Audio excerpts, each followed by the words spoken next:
Nobel very talented একজন musician. দরদের জার্নিটা খুবই সুন্দর হয়েছে। দরদের রোমান্টিক গানটি যেটা ইতিমধ্যেই রিলিজ হয়েছে, আপনারা শুনেছেন, আপনারা প্রশংসা করেছেন। হিন্দিটা বাংলাটা দুটো নিয়েই আপনাদের ভালো লাগা মন্দ লাগা জানিয়েছেন। খুব ভালো, দুই দেশ মিলে হচ্ছে এমন একটি মুভিতে আমি গান গাইতে পারছি, আমি পেরেছি, গান এসেছে আমার, এই জন্য আমি খুবই আনন্দিত। ধন্যবাদ মামুন ভাইকে এবং ধন্যবাদ এই ফিল্মের যত কলাকুশলী আছে সবাইকে, বিশেষ করে শাকিব ভাইকে। নোবেলের সঙ্গে আমার এটা প্রথম কাজ এবং আমার খুবই ভালো লাগছে। নোবেল ভেরি ট্যালেন্টেড একজন মিউজিশিয়ান। আমরা দুজন একসঙ্গে গাইবার চেষ্টা করেছি একটা খুব সুন্দর গান, সো রোম্যান্টিক এবং একটা খুবই রিদমিক গান, দুটো গান দরদে আছে।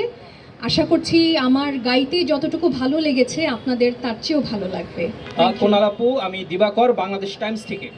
বলে নেই যে প্রিয়তমা তো একটা, আপনি যেটা বললেন যে গ্লোবালি ব্লকবাস্টার একটা ফিল্ম, এবং গানটা ইউটিউবের গ্লোবাল চার্টে আমি লাস্ট দেখেছি মনে হয় নাম্বার 34-এ ছিল। এরপরে আমি আর জানি না আর এগিয়েছে কিনা, কিন্তু ওইটা আমার কাছে আছে। সো এটা আমার জন্য অনেক বড় পাওয়া ছিল, এবং যে কোনো এমন কালজয়ী কাজের অংশ হতে পারাটা অনেক ভাগ্যের ব্যাপার। তো আমি নিশ্চয়ই এই সিনেমার সঙ্গে সংশ্লিষ্ট যারা তাদেরকেও অনেক ধন্যবাদ জানাতে চাই।